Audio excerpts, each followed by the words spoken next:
정종훈 교수님 오늘 강사로 모셨습니다. 정종훈 교수님은 연세대학교 신학부에 계시고 교수님으로 계시고요. 그다음에 교목으로도 계십니다. 그래서 다양한 경험 속에서 한국교회의 가장 진보적인 발언을 해주시고 또 가르치고 계십니다. 정종훈 교수님께서 오늘 맡아주신 그 주제는 한국 개신교의 정치적 보수화의 원인과 진단, 이 주제로 말씀해 주실 때 우리가 많은 것을 배울 것을 기약합니다. 박수로 맞이해 주시기 바랍니다. 교수님이 계시고 또 이승열 목사님, 유태선 목사님 등 평상시 제가 늘 한국 교계에서 또 한국 사회를 위해서 건강하게 활동하시는 귀한 분들 한 자리에 모인 것이 저로서는 오히려 큰 영광입니다. 제가 오늘 특별한 강의를 준비했다기보다는 평상시 가지고 있는 생각들을 여러분들과 공유하면서 이 귀한 자리에 참여하는 것 자체로 저는 큰 의미를 두고 이 자리에 참석하게 됐습니다. 부족하지만 오늘 한 40분 정도 강의를 부탁받았는데 최선을 다해서 전하고 또 여러분들과 함께 소통하는 그런 시간을 가져보도록 하겠습니다. 저에게 주어진 제목은 한국 개신교의 정치적 보수화의 원인과 진단입니다.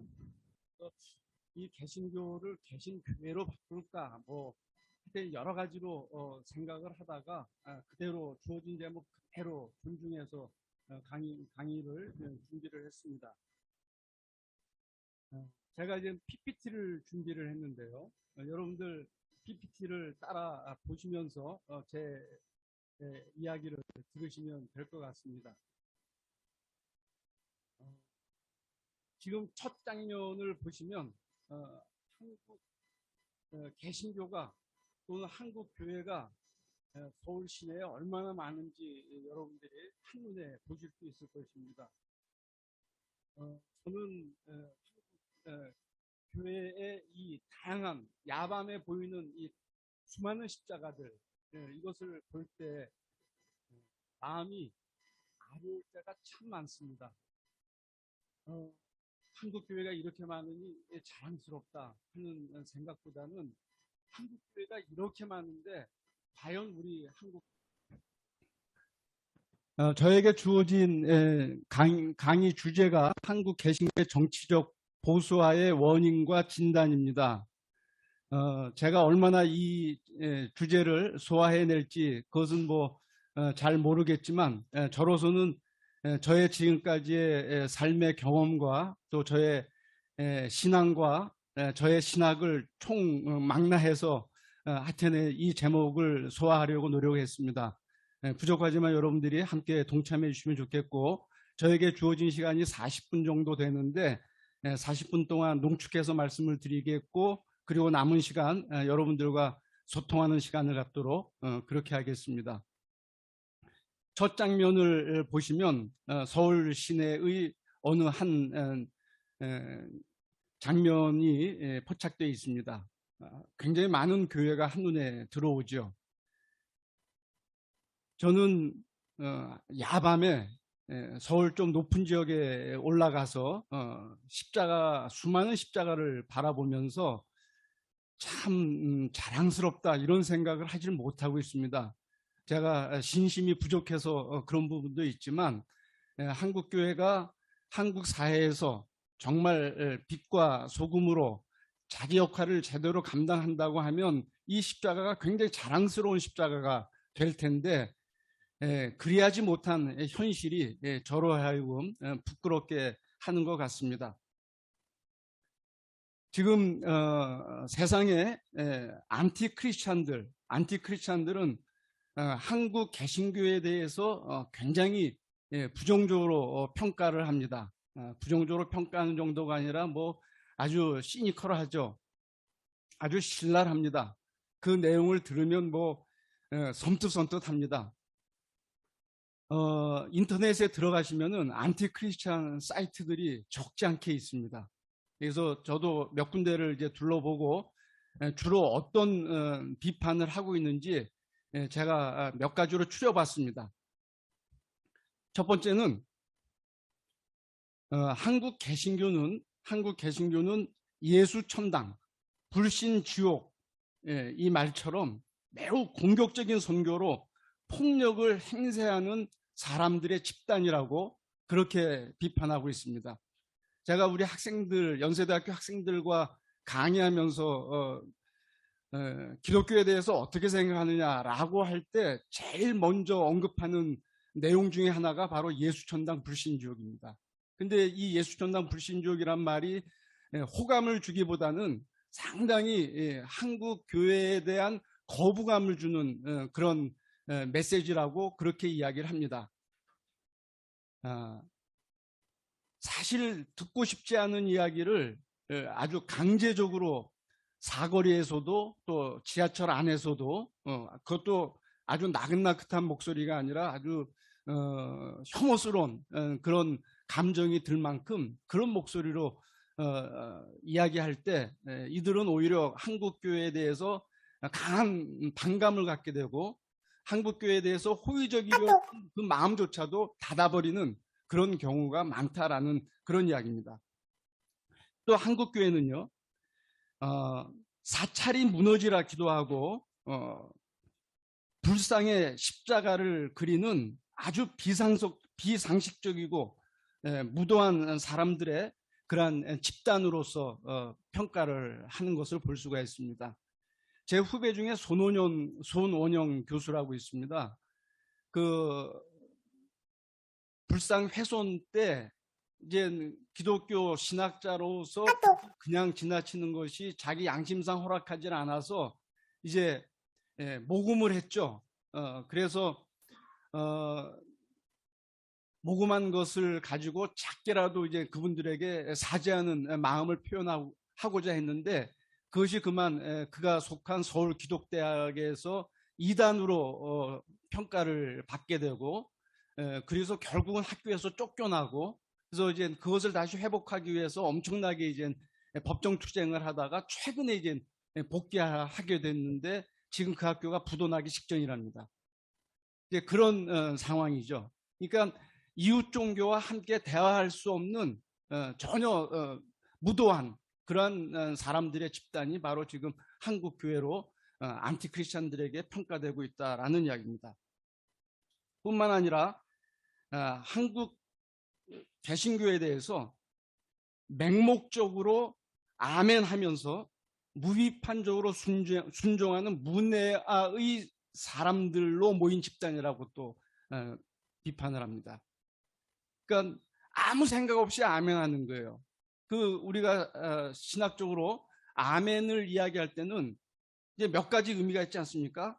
참되다, 믿다, 또 돌보다라는 그런 의미를 갖고 있습니다. 그러니까 내가 기도한 내용은 또 다른 분이 기도한 그 내용에 내가 아멘으로 동참할 때는 그 내용이 참 진실되다, 참되다라는 데 동의하기 때문에 아멘하는 것이죠.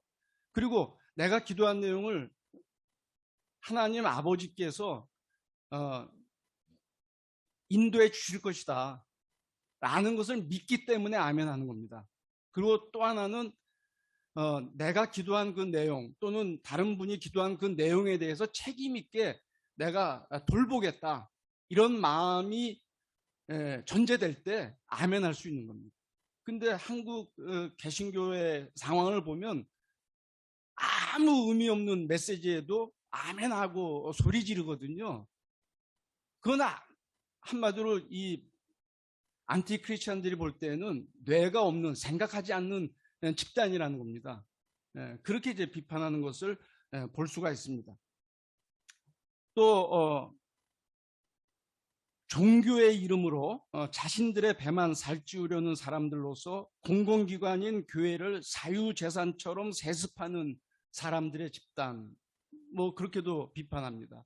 이건 뭐 여러분들이 이미 한국 교계에서 세습되는 그런 현상들을 보면 한국 교회가 이게 도대체 하나님의 교회인지 아니면은 그 교회를 개척한 담임 목사의 교회인지 뭐 아니면 그 교회에 뭐 헌금을 많이 한 장로의 교회인지 이게 분간이 안 가는 그런 상황인 것이죠.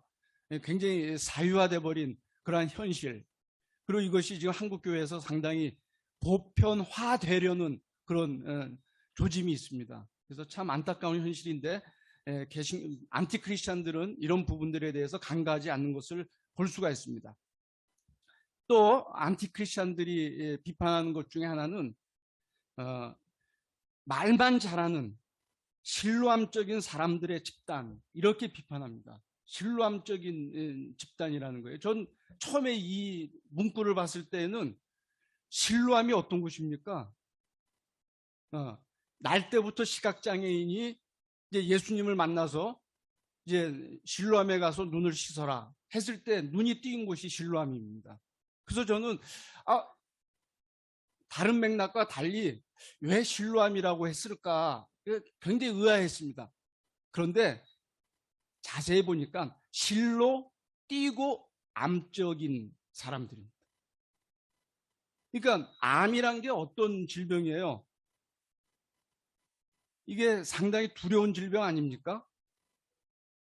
제가 세브란스 원목실장 겸 또 교목실장 역할을 했던 적이 있는데 아무리 신앙이 좋은 목사님, 장로님, 뭐 안수 집사님이라 하더라도 암 진단을 받잖아요. 그럼 굉장히 두려워하더라. 이거 아주 독감처럼 그렇게 쉽게 생각할 수 있는 게 아니잖아요. 한국 교회는, 한국 개신교회는 있어서는 안 되는 그런 집단이라는 겁니다. 아주 섬찟한 거예요.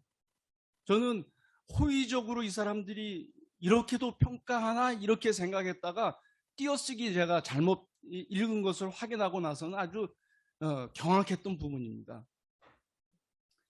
자, 이만큼 한국 개신교에 대해서 안티크리스찬들은 또 비기독교인들은 아주 심각하게 또는 아주 우리가 감당하기 어려울 정도의 그런 내용들로 비판하는 것을 우리가 구체적으로 경험합니다. 작년에 이제 그 개신교에 대한 국민의 이제 호감도를 보니까 주요 주요 종교들을 보면요, 가톨릭이 호감도가 제일 높습니다. 가톨릭이 제일 높고요. 같은 기독교지만. 그리고 그 다음에 불교입니다. 그리고 개신교가 제일 낮습니다. 주요 이 종교들 가운데서는. 근데 거기 참여한 사람들의 분포를 보면요, 개신교가 제일 많습니다. 그럼에도 불구하고 호감도는 제일 낮다는 거예요. 그러면 이게 뭘 의미합니까?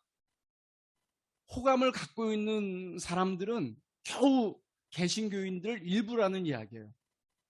그러니까 개신교인이 아닌 뭐 가톨릭 신도라든지 아니면은 불교 신도라든지 아니면 종교가 없는 현재진 한국 국민들 가운데 50% 남짓 종교가 없습니다. 그러면 그 사람들이 개신교를 볼 때는 전혀 호감을 갖지 못한다는 거죠. 그리고 더군다나 신뢰도는 훨씬 더 낮습니다. 이게 지금 한국 교회의 한국 개신교의 현실입니다. 그런데 저는 이런 말씀을 드리고 싶습니다.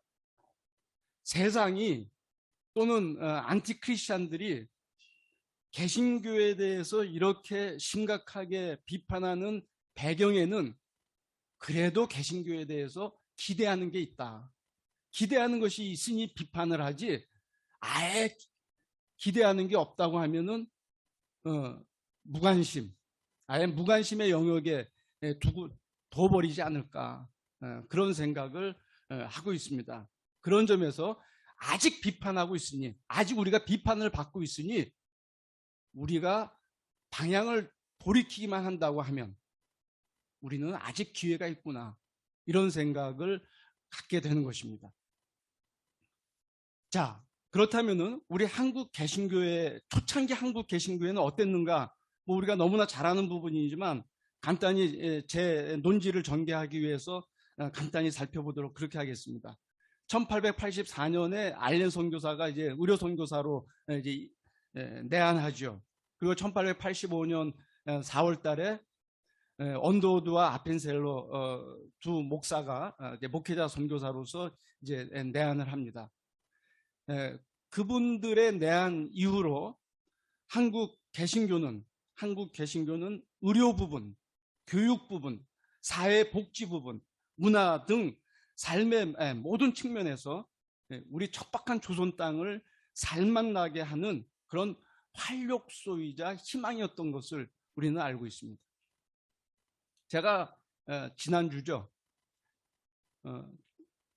경신고등학교 그 언더우드관 봉헌 예배가 있었습니다. 그래서 갔더니 이 경신학교가 어떤 학교로 출발했냐면 언더우드가 1885년에 입국을 하고 1886년에 언더우드 학당을 세웁니다. 이제 고아들을 모아서 이제 거기서 이제 교육을 시작한 것이죠. 이 언더우드 학당 출신 대표적인 두 사람이 있다고 한다면 제 기억에 김규식 선생이 있고요. 안창호 선생이 이 언더우드 학당 출신들입니다. 그러니까 한국 개신교는 이 경신학교를 통해서 볼 수 있듯이 사회복지의 출발이고 또 교육의 출발이고 또 경신학교를 시작하기 직전 광해원 그리고 이제 그것이 곧 이름이 이제 제중원으로 바뀌고 나중에 이제 세브란스 병원으로 이제 바뀌는 그 개명의 과정이 있었지만요. 이런 모든 것이 개신교에서 출발했다라는 이야기입니다. 그리고 그것이 한국 사회에 아주 건강한 기여를 했던 것이죠. 1903년 이제 원산 부흥회가 있었고요. 그리고 1907년에 평양 대부흥회가 있지 않았습니까? 그 당시 한국 백성들은 집단적인 회개들을 하게 됩니다. 그래서 그분들의 삶이 구체적으로 바뀌는 것을 볼 수가 있어요. 뭐 축첩 제도를 이제 폐지하고 그리고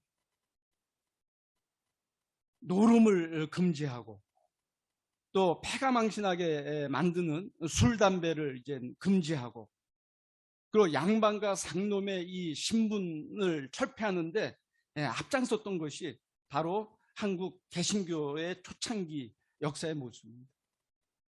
그 당시 이제 기독교인들이라고 하면 자기 삶의 변화를 드러내기 위해서 이름을 개명하는 것을 볼 수가 있습니다. 그리고 이제 신앙인이 된 상태에서 아이를 낳으면 신앙적인 이름들을 부여하잖아요. 그래서 뭐 믿음 신자가 많이 들어가고요. 소망할 때 그런 어떤 소자, 망자 뭐 이런 것들이 이름 속에 많이 이제 반영되는 것을 볼 수가 있습니다. 제가 잊지 못할 이름이 하나 있는데 박송춘이라는 이름입니다. 박송춘. 이 사람은 어떤 사람이냐면 백정 출신입니다. 백정이에요. 죽을 수밖에. 근데 이 사람이 이제 그 당시 콜레라에 이제 그 감염이 돼서 거의 뭐 죽을 수밖에 없는 그런 상황이 있었습니다. 근데 그 당시 고종 황제의 주치의를 했던 에비슨 박사가 이 백정을 찾아갑니다. 그래서 왕을 돌보는 그 의술로 그 정성으로 지극정성을 다해서 이제 완쾌시키는 것이죠. 그것에 감동을 받아서 이 백정이 이름을 짓는데 성춘이라고 짓습니다. 봄이 이루어졌다는 예수 그리스도로 인해서 내 인생의 봄이 도래했다. 그런 의미입니다. 그래서 성춘이라고 하셨어요. 그 아들 이름이 봉출이었어요. 봉출이. 근데 에비슨 박사에게 자기 아들을 이제 부탁을 합니다. 이 아이를 좀 사람되게 좀 교육을 시켜 주십시오. 그래서 에비슨 박사가 이제 거두어서 제중원 의학교에서 이제 공부를 이제 의학을 가르치게 됩니다. 1908년에 한국인 의사 최초로 7명이 배출되는데 그 7명 중에 한 사람이 바로 이 봉출입니다. 봉출이의 이름을 서양으로 바꿉니다. 서양, 박서양. 예수 그리스도로 인해서 나에게 태양이 임했다는 거예요. 그런 그 구체적인 삶의 변화가 또는 사회 구조적인 변화가 이제 우리 개신교로 인해서 비롯되었다라는 이야기입니다. 또 1919년 3.1운동 당시 한국 개신교는 3.1운동의 주축이었죠. 아시다시피 민족 대표 34민 중에 16인이 우리 개신교인들이었습니다. 그리고 이 3.1운동으로 인해서 이제 일제로부터 엄청난 그 탄압과 피해를 당하게 되는데 그 피해의 50% 이상은 교회와 개신교인들이 그 대상이었습니다. 그 당시 조선 국민 전체 인구 가운데 2%도 되지 않았던 개신교가 3.1운동의 주축 역할을 했고 실질적으로 피해를 본 것을 감안한다고 하면 이 3.1운동은 개신교의 운동이라고 해도 과언이 아닐 정도겠죠. 그리고 3.1운동이 좌절됐지만 이어서 독립운동이 전개됐는데 이 독립운동도 역시 우리 개신교인들이 앞장섰던 것을 역사는 우리에게 보여주고 있습니다. 도산 안창호 선생이라든지 우사 김규식 선생이라든지 몽양 여운용 선생이라든지 이런 분들이 우리 개신교 신영의 아주 주축이 되는 그런 인사들이었다고 말씀드릴 수가 있겠습니다.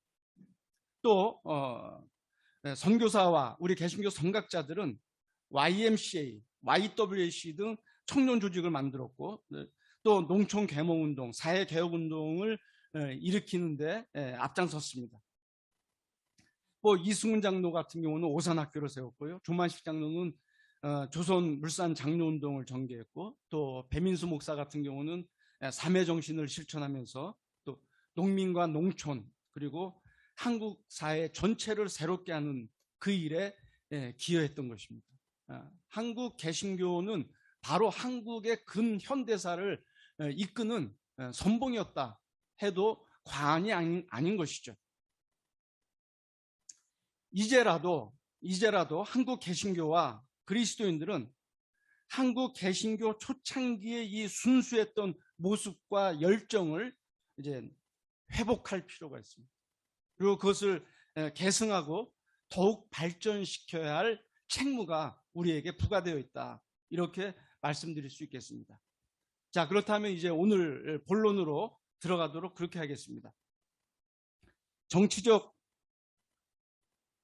보수화 가운데 분단을 고착화시키는 한국 개신교의 상황을 한번 몇 가지 측면에서 여러분들과 생각해 보려고 합니다.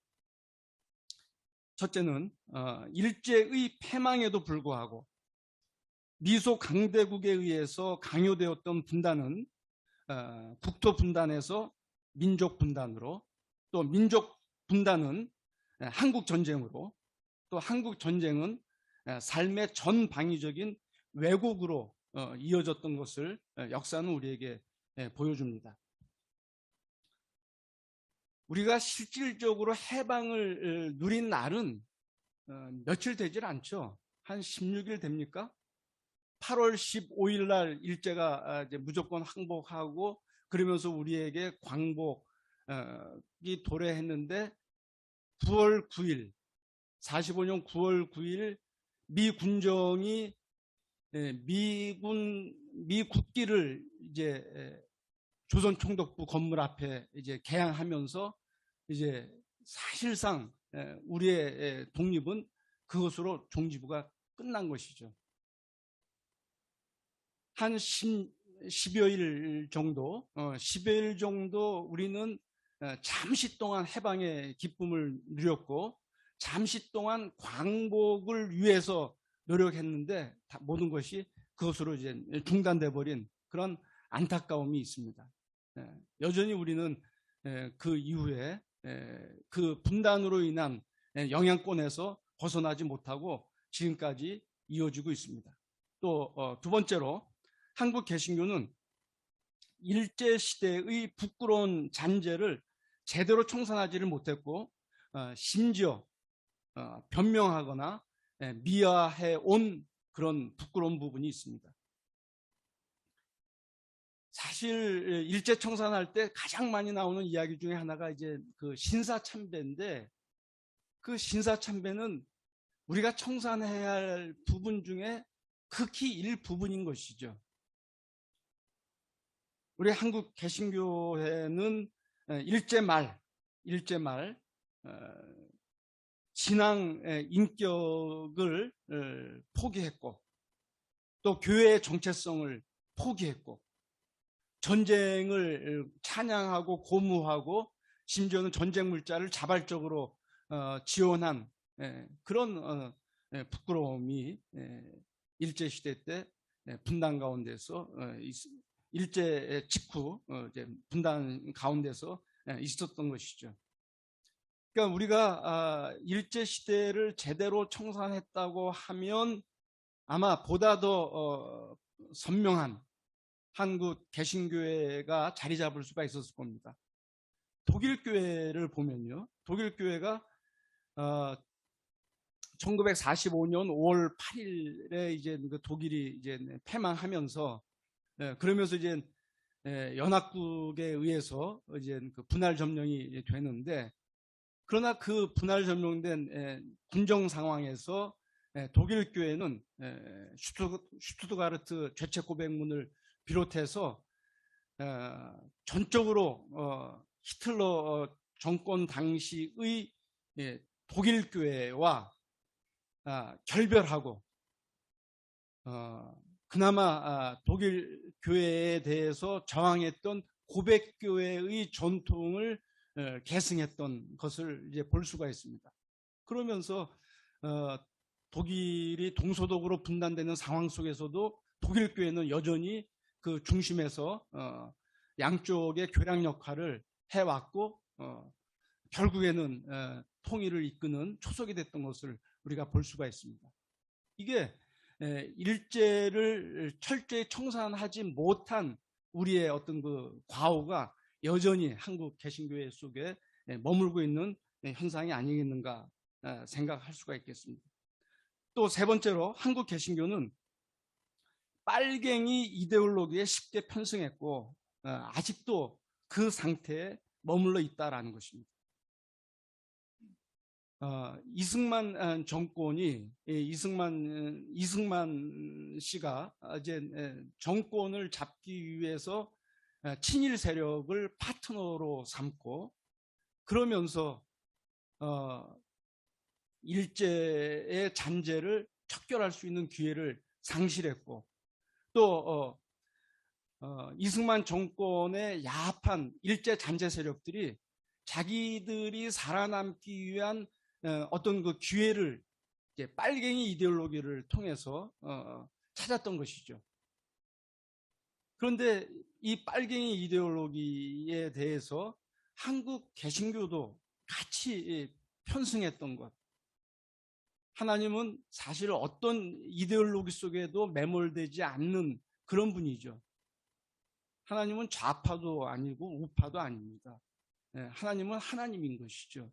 오히려 좌파든 우파든 하나님의 궁극적인 뜻을 찾고 그 뜻을 실행해 나가기 위한 그런 노력을 하는 것이 기독교 그리스도인들의 바른 자세가 되어야 할 텐데, 한국 개신교는 너무나 쉽게 빨갱이 이데올로기에 편승을 했고, 그리고 하나님도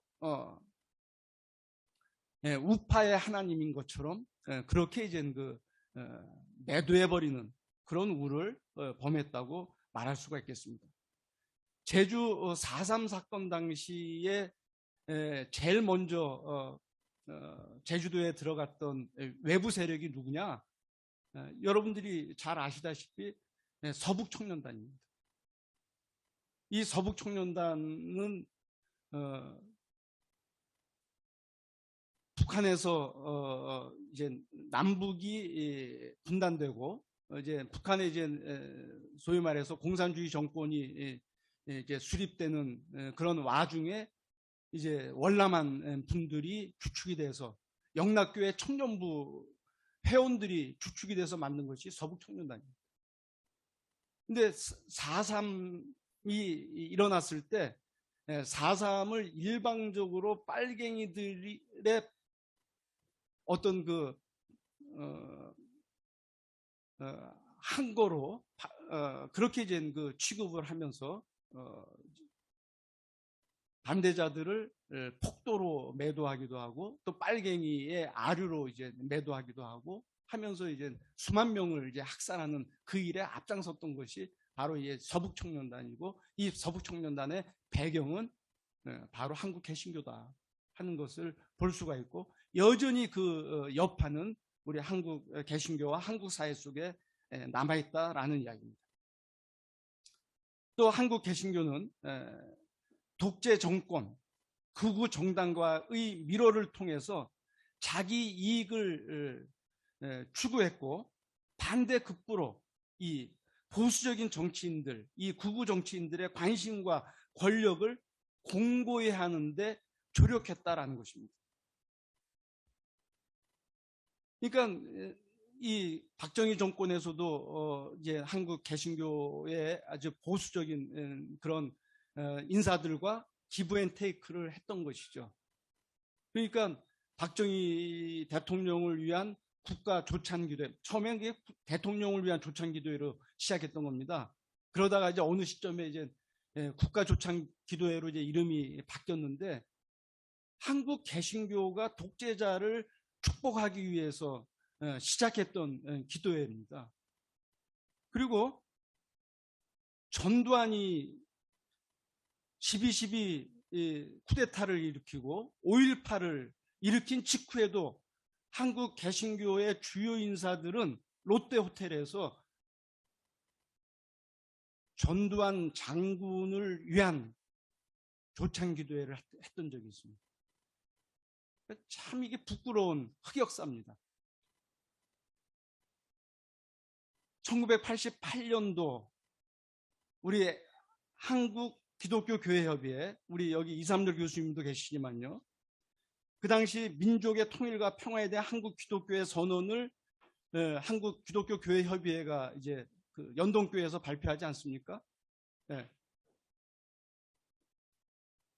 그 당시 이 한국 NCCK, 그러니까 NCCK는 한국 개신교회를 대표하는 공적 기관이었습니다. 다른 그 기관은 없었죠. 그런데 그 당시 이 NCCK를 견제하기 위해서 한국 기독교 총연합회가 이제 만들어지지 않습니까? 한경진 목사를 필두로 해서 한기총이 만들어집니다.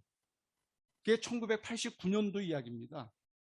근데 이게 한국 교회가 자발적으로 만든 기관이 아닌 것이죠.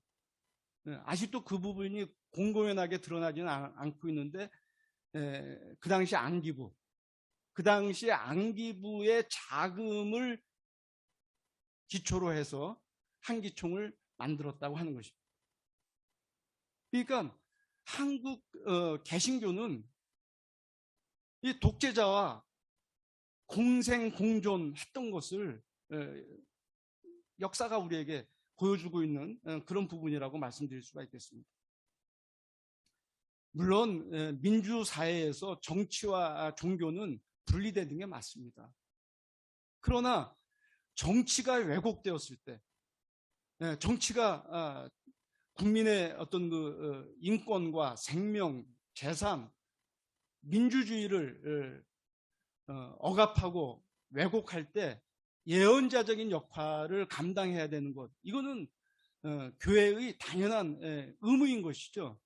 그런데 오히려 그런 역할을 하는 진보 진영의 교계 인사들을 향해서는 정치 목사라고 또는 정치 신학자라고 이렇게 매도했던 것이 한국 개신교 다수, 소위 말하는 우파의 현 주소였습니다.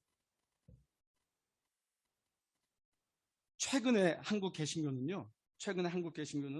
차별금지법을 반대하면서 공산주의 혐오에 더해서 동성애 혐오, 난민 혐오, 이슬람 혐오 등 혐오 분위기를 조성하는데 앞장서고 있습니다.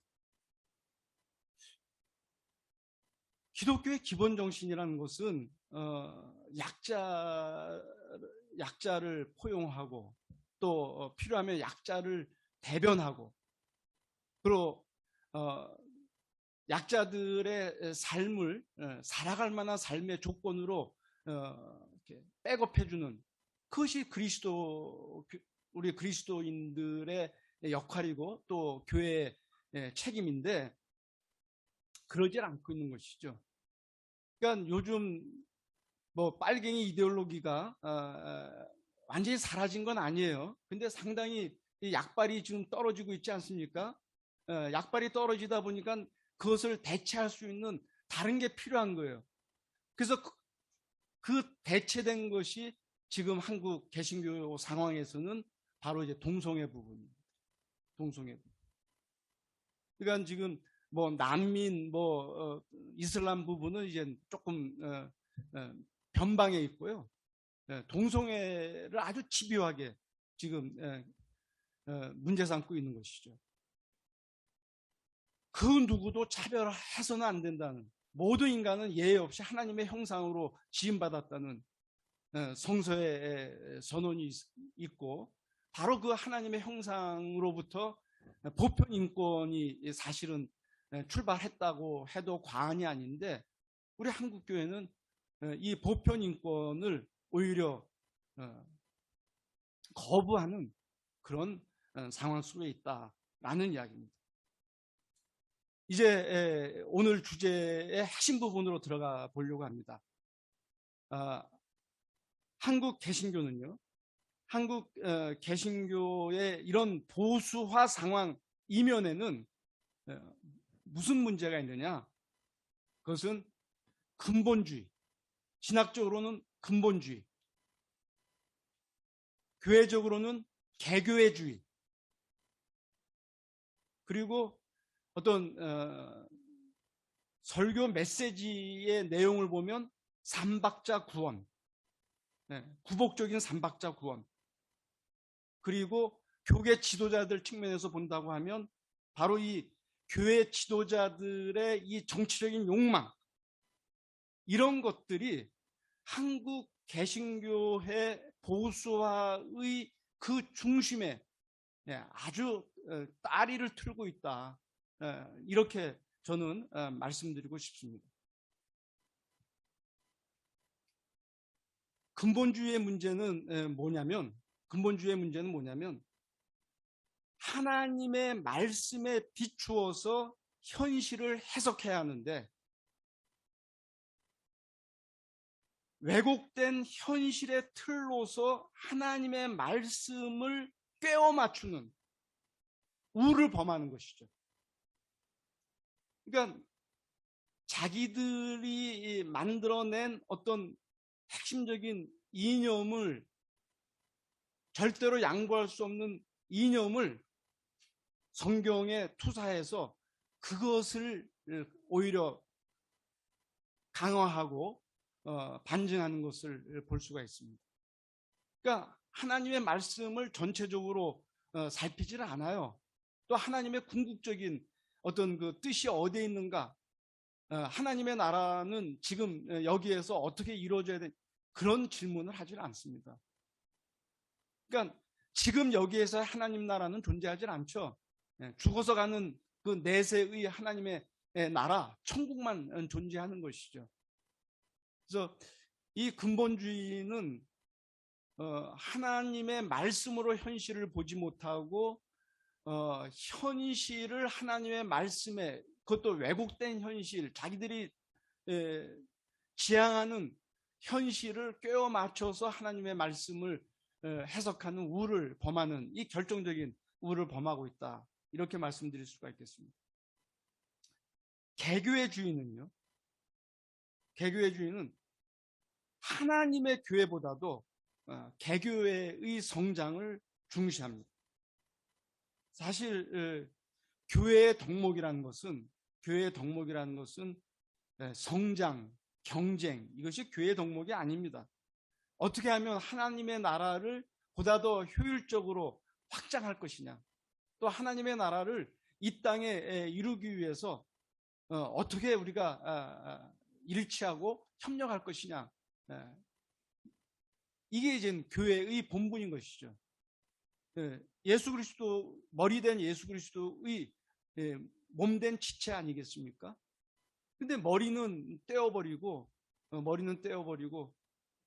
그리고 오로지 이 분파적인 어떤 자기가 속한 것도, 이건 뭐 한국 교회는 교파주의도 아닌 것 같아요. 제가 볼 때는 교파주의라고 하면 그래도 교파 안에서는 그래도 일치연합하는 그 노력을 할 수 있지 않겠습니까? 교파 안에서도 자기 교회만 교회라고 생각하는 것이죠. 그것이 이제 오늘 한국 교회의 이 우경화의 아주 그 보수화의 한 축이다, 이렇게 말씀드릴 수가 있겠습니다. 또 세 번째로는 구복적인 삼박자 구원입니다. 내 영혼이 잘된 같이 범사에 잘되고 강건하기를 원한다. 성경 한 구절이에요. 성경 한 구절. 근데 그게 마치 성경 전체인 것처럼 그렇게 이제 왜곡을 하는 것이죠. 모든 성경 전체를 그 틀에서 보고 해명을 하고 또 설교를 하고 있는 것이죠. 그래서 이런 것들이 아시다시피 우리 성경에서 말하는 복, 이거는 나에게 주어지는 복이라기보다는 나를 통해서 다른 누군가에게 나누어지는 복의 근원 또는 복의 통로로서의 복을 끊임없이 이야기하고 있습니다. 또 산상수훈에서 예수께서 말씀하신 팔복도 역시 같은 맥락에서 우리가 볼 수가 있죠. 그런데 우리 한국 개신교는 이 삼박자 구원을 필두로 한 이 구복적인 그 신앙에 머물러서 성장, 경쟁, 이것이 마치 그리스도인의 덕목인 것처럼, 그것이 또 개교의 주의와도 이렇게 아주 밀접하게 연결되는 그런 현실을 우리에게 보여주고 있는 것입니다. 또 한국 개신교의 정치적 보수화의 문제의 근원에는 아까 말씀드린 개신교 지도자들이라고, 소위 개신교 지도자들이라고 말하는 이 목사들의 정치적인 욕망, 그것이 이제 숨겨져 있다라는 이야기입니다. 한국 개신교회의 문제는 그런 점에서 평신도들의 문제가 아니고 목사들의 문제다. 목사들이 제대로 리더십을 발휘한다고 하면 한국 교회는 달라지는 것이죠. 그런데 이 목사들이 소위 말해서 평신도들을, 교인들을 제대로 하나님의 말씀으로 양육하지 못하는 것이죠. 그리고 보여주는 것이 자신의 이 욕망 덩어리를 교인들에게 보여주고 있고, 그것을 근사하게 은폐시켰다 하더라도 사실 그 내면에는 그 욕망이 이렇게 숨겨져 있는 것이죠. 그래서 이런 것들이 한국 개신교를 보수화 상황으로 이끌었던 아주 핵심적인 내용들이 아니었나, 이렇게 생각이 됩니다. 자, 그렇다면 한국 교회는 이제 어떻게 우리 방향 전환을 해야 될 것이냐 하는 부분입니다. 제가 이제 소제목을 공공의 책임을 감당해야 하는 한국 개신교, 이렇게 이제 잡아봤습니다. 이제라도 한국 개신교는 정치적 보수화의 현실을 직시하고 기독교 신앙 본래의 자리로 돌아와야 한다라는 것입니다. 기독교 신앙은 다양한 지류를 갖고 있습니다. 제가 읽은 책 중에 리처드 포스터라는 사람이 생수의 강이라는 책을 썼는데요. 거기에는 기독교를 구성하는 6가지 지류가 있습니다. 6가지 지류. 묵상의 전통이 있고요. 성결의 전통이 있고, 또 카리스마의 전통이 있고, 정의의 전통이 있고, 복음 전도의 전통이 있고, 성육신의 전통이 있습니다. 대개 이제 어느 교파에 속하게 되면 그 교파의 어떤 그 주축이 되는 그 성향들이 있습니다. 그런데 한국 개신교인들은 자기가 경험한 그 신앙, 자기가 또 신앙생활하고 있는 그 교회의 어떤 그 신앙 전통, 거기에 매몰돼서 그것이 기독교 신앙의 전부라고 생각하는 우를 범하는 경향이 있습니다. 심지어는 목회자들도 그렇게 교인들을 가르치는 것이죠. 그런데 우리 기독교 신앙은 어느 한 전통에 매몰될 수 없는 것이죠. 이 6개 신앙 전통의 지류가 어우러져서 거대한 강을 이제 이루는 것이죠. 이제 그런 부분들을 우리가 정확하게 읽어내야 된다라는 이야기입니다.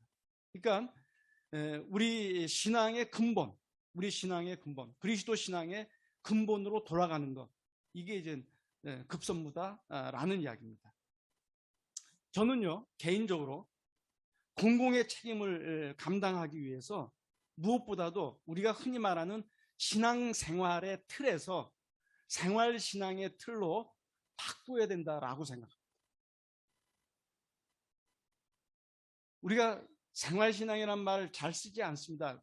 이 표현은 김재준 목사님이 처음 이제 쓰신 용어예요. 근데 이제 김재준 목사님이 이 생활신앙이라는 표현을 그렇게 적극적으로 쓰시지는 않은 것 같아요. 제가 석사 논문을 김재준의 사회윤리 사상 연구로 해서 장신대에서 논문을 쓴 적이 있는데, 그때 이제 제가 생활신앙이란 이 아주 중요한 틀을 제가 끄집어냈습니다. 이런 겁니다. 우리가 흔히 표현할 때 뭐 가정생활, 학교생활, 직장생활, 사회생활, 그리고 신앙생활, 이렇게 표현한다고 하면 신앙생활이라는 것이 다양한 생활 영역이 있는데 또 하나 부수적으로 주어지는 생활 영역, 이렇게 이제 오해할 가능성이 많습니다. 근데 우리 신앙이라는 것은 가정생활에서도 또 직장생활, 사회생활, 학교생활, 우리 삶의 모든 영역에서 그것이 궁극적인 방향이 돼야 되고, 그것이 우리 신앙이 삶의 방식이 돼야 되고, 또 우리 신앙이 우리 삶의 에너지로 작동해야 되는 것이죠. 그런 점에서 우리 신앙은 삶의 모든 영역 속에서 동일하게 표출돼야 된다라는 측면에서 신앙생활이라는 표현을 의도적으로 생활신앙으로 전환하는 것이 필요하다는 것입니다. 또 개신교 전통인 교회 개혁의 원리와 민주적 대의제를 회복해야 된다라는 것입니다. 보니까 저에게 주어진 시간이 이미 지나버렸기 때문에 이 부분에 대해서 혹시 나중에 또 시간이 되면 보다 더 상세하게 이야기하도록 그렇게 하겠습니다. 우리 개신교는 말 그대로 개혁된 교회고 또 끊임없이 개혁하는 교회입니다. 이례적으로 개혁하고 그리고 이미 상황 종료 아닌 것이죠. 언제든지 우리를 보다 더 건강한 모습으로 하나님 나라의 근사치적인 그러한 현실로 바꿔내기 위한 그러한 변혁을 끊임없이 해야 되는 것이죠. 끊임없이. 자, 그런 점에서 이 개신교의 이 개혁교의 전통을 교회 개혁의 아주 중요한 이 원리들을 우리가 새롭게 재해석하고 적용하는 것, 이것이 필요하고 중요한 부분이다라는 이야기입니다. 또 한 가지 이제 말씀드린다고 하면요, 양적인 전도에서 이제는 질적인 선교로 나아가야 된다라는 이야기입니다. 흔히 우리가 전도라고 하면 이제 숫자를 늘리는 것, 기독교인의 숫자를 늘리는 것, 또 기독교를 믿는 지역을 확장해 나가는 것. 그래서 예루살렘과 온 유대와 사마리아와 땅끝까지 이르러 내 증인이 되라 할 때 이것을 아주 양적인 측면에서 많이 해석하지 않습니까? 그런데 그 땅끝이라는 것은 우리 삶의 모든 영역이라고 저는 그렇게 이제 질적으로 해석할 필요가 있다는 것입니다. 그래서 단지 기독교인의 숫자를 늘리거나 기독교의 어떤 그 영역을 확장하는 그것에 머물지 않고 또 그것만으로 전도를 축소하는 것이 아니라 한마디로 사랑을 있는 그대로 실천해내는 그것이 바로 우리의 어떤 그 선교적인 과제다라는 것이죠. 예수께서 사마리아 사람 비유를 통해서 이제 뭐라고 말씀하시냐면은 거기에는 사마리아 사람 비유에는 세 가지 삶의 철학이 있습니다. 강도의 철학인데요. 강도의 철학은 너의 것은 나의 것이다. 그러니까 네 것을 나에게 양도하라는 거예요. 그다음에 바리새인과 제사장의 철학이 있는데 그거는 나의 것은 나의 것이다. 나의 것을 너를 위해서 쓸 수 없다는 거예요. 근데 사마리아 사람의 철학은 나의 것은 너의 것이다라는 것입니다. 나의 것이라는 것조차도 사실 하나님께서 나를 통해서 그것을 절실하게 필요로 하는 누군가를 위해서 쓰라고 맡기신 것으로 생각하는 것이 이 사마리아 사람의 정신입니다. 근데 예수께서 그 비유를 말씀하시고 결론적으로 뭐라고 말씀하시냐면 너도 이와 같이 하라는 겁니다. 너도 이와 같이 하라는 거예요. 너에게 도움이 되는 이웃을 찾지 말고 네가 도움을 줄 이웃이 누군지 찾아서 이웃이 되라는 것이죠. 너에게 사랑을 베풀 사람을 찾지 말고 네가 사랑을 하라는 것이죠. 네. 우리가 바로 그런 정신으로 바로 우리 공공 영역에서 우리의 기독교인으로서의 자기 정체성을 드러내는 것, 그것이 필요하다라는 이야기입니다. 한 가지 이제 제가 최근에 읽은 자료 중에서요, 가스펠 투데이라는 그 신문 있지 않습니까? 가스펠 투데이에 최근에 총회장 지내셨던 육순종 목사님. 육순종 목사님 그 인터뷰가 있더라고요. 그래서 그 인터뷰 내용을 제가 쭉 교단장을 지내신 분이 어떤 생각을 하고 계신가 하고 쭉 한번 읽어봤는데 그 중에 이제 그분이 하신 말씀 중에 하나가 이런 내용입니다. 가톨릭은 주교단과 정의구현사재단이 적절하게 역할 분담을 한다는 거예요. 그래서 이제 어떤 그 보수적인 목소리는 주교단을 통해서 내고, 그 다음에 정의사제 구현단을 통해서 진보적인 목소리를 내고, 그러니까 이쪽과 저쪽을 다 얻는다는 거예요. 그러니까 지금 우리 사회는 더 이상 모노톤의 사회가 아닌데 어느 한쪽만의 목소리를 고집하거나 또는 그 목소리만 낸다고 할 때는 영향력이나 이런 것들이 축소될 수밖에 없다라는 이야기죠. 그래서 교회는 이제 교회만의 언어, 교회만의 이 문법을 깨고 대국민적인 그런 언어로 접근을 할 필요가 있고, 자, 그런 점에서 한국 개신교가 그분의 제안입니다. 한국기독교교회협의회 NCK와 한국교회 총연합 한교총이 서로 연대를 한다고 하면 얼마나 좋겠는가, 그런 이야기를 합니다. 그래서 저도 이제 거기서 이제 받아서 한국 교회가 열린 보수와 열린 진보가 함께 연대하고 협력하고 사회를 향해서 영향력 있는 목소리를 내는 그 노력이 지금 우리 시대에 아주 절실한 과제가 아니겠는가, 이런 생각을 하게 됐습니다. 여러분들이 아시다시피 3.1절과 8.15 광복절, 이때 우리 광화문을 가보면 아주 극대극입니다. 이제 구구 진영에서의 집회와 또 진보 진영의 집회가 다르죠. 또 지금은 이제 한기총이라는 것이 이제 아주 이제 몰락하고 한교총으로 지금 대체되고 있긴 하지만요. 이전에 한기총이 대변하는 집회와 또 한국 기독교 교회 협의회가 주관하는 이 집회 사이에는 아주 질적으로 또 내놓는 그 내용과 목소리가 너무나 상반돼서 도대체 넌 크리스찬들이 볼 때는 어느 게 기독교냐, 어느 게 교회의 목소리냐 헷갈릴 때가 많았습니다. 그런 점에서 사실 보수는 좋은 것을 지키자는 게 보수고, 진보라는 것은 잘못된 거 개혁하자는 게 진보인데, 그런 점에서 보수도 필요하고 진보도 필요한 것이죠.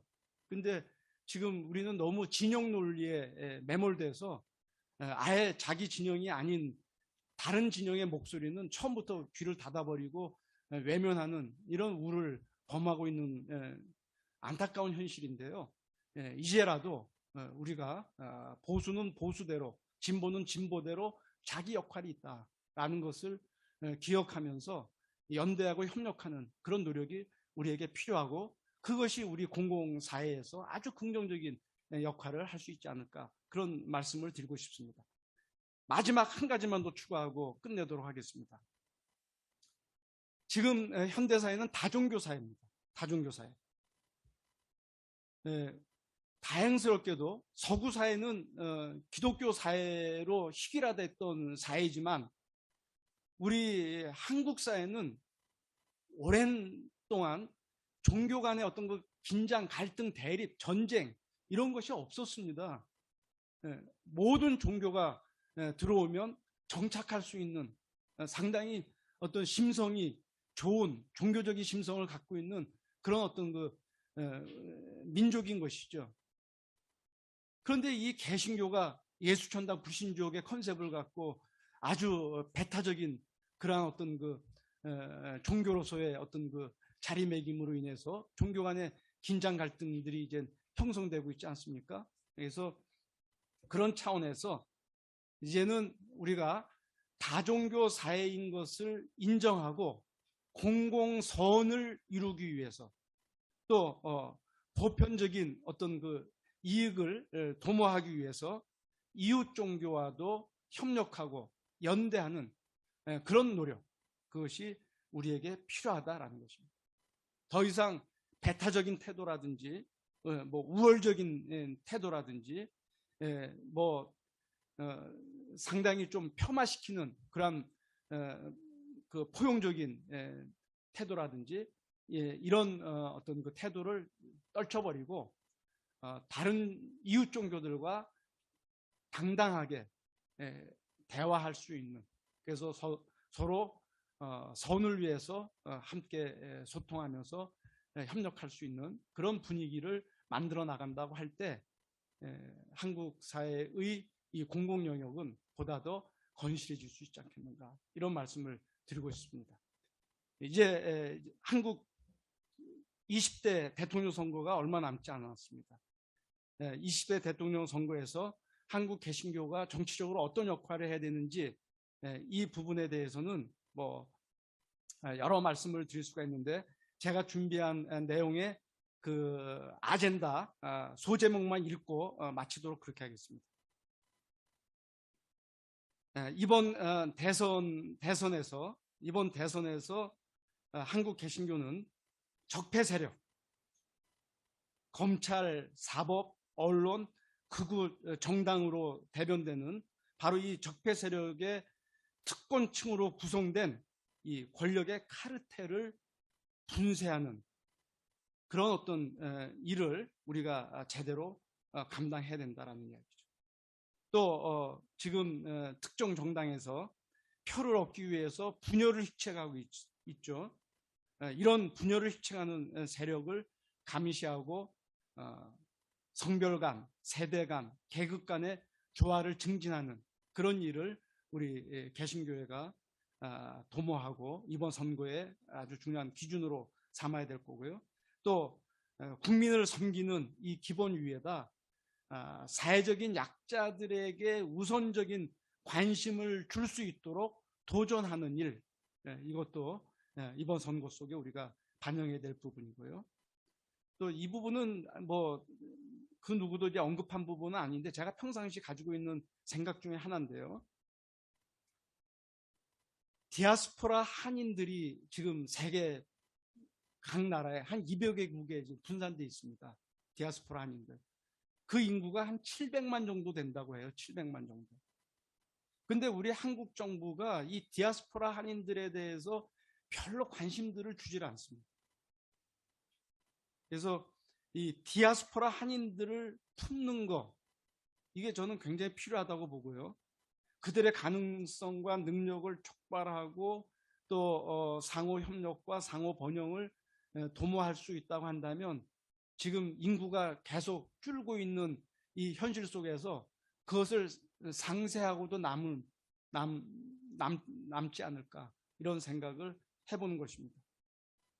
또 남북과 동북아 세계까지 이 악영향을 끼치는 분단 체제를 해소하고 평화 체제를 구축하는 일, 이것이 이번 선거에도 아주 핵심적인 어떤 그 기준으로 반영이 돼야 할 것이다, 그런 이야기입니다.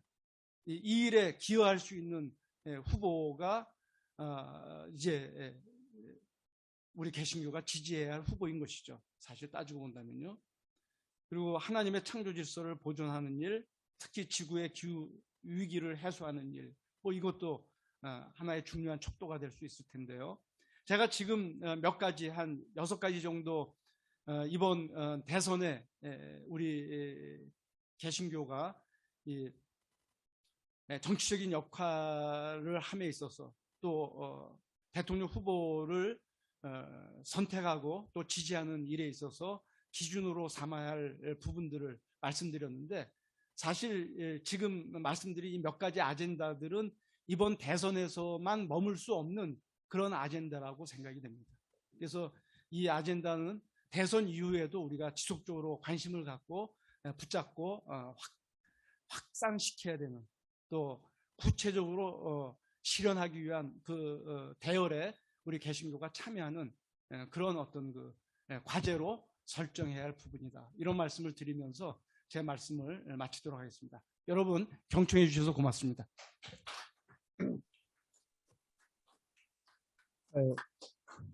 정종훈 교수님 참 수고 많이 하셨고, 명쾌하게 우리 개신교의 역사 속에서 개신교의 모습을 개신교의 역사 속에서 개신교의 그동안의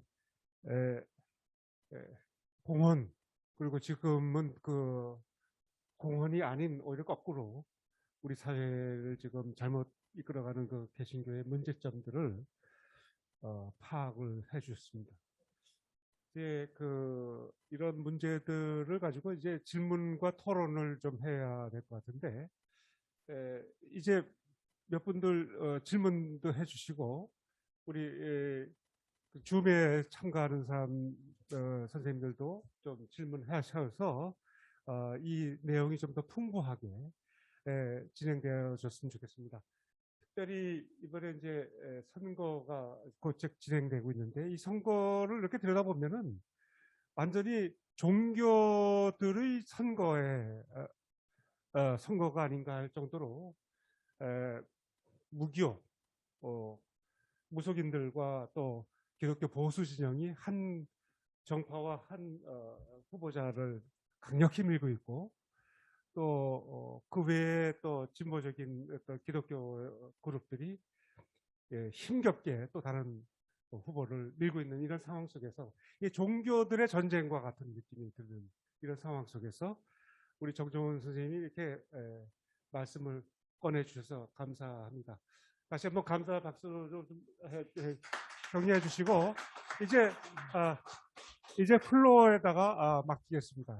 예, 감사히 잘 들었습니다. 아까 강의하시는 중에 나중에 좀 추가로 조금 이야기하고 싶은 것이 있다 한 부분 중에 하나가 교회의 민주적인 대의제 회복이다, 그런 말씀을 하셨던 것 같아요. 그런데 제가 생각하기에도 우리 한국교회의 어떤 정치적 보수화라고 하는 이 현상의 중요한 어떤 원인 중에 하나가, 특별히 구조적인 원인 중에 하나가 교회의 정치제도, 장로제도를 중심으로 한 교회의 의사결정 구조, 그리고 교회의 모든 중요한 어떤 방향성이나 이런 것들이 장로님들, 연로하신 장로님들을 중심으로 한 그러한 구조 속에서 이러한 한국교회의 정치적 보수화가 많이 작용하고 있지 않나, 그런 생각이 들어요. 그래서 이제 그런 것과 관련해서 아까 교회의 민주적 대의제 회복, 그런 말씀을 좀 하셨는데 조금 더 구체적으로 그런 부분 말씀해 주시면 좋겠다 싶습니다. 예. 몇 가지 질문은 다 받을까요? 아니면 그때그때마다 대답하는 거예요? 우리 말씀을 먼저 예. 다 나오시죠.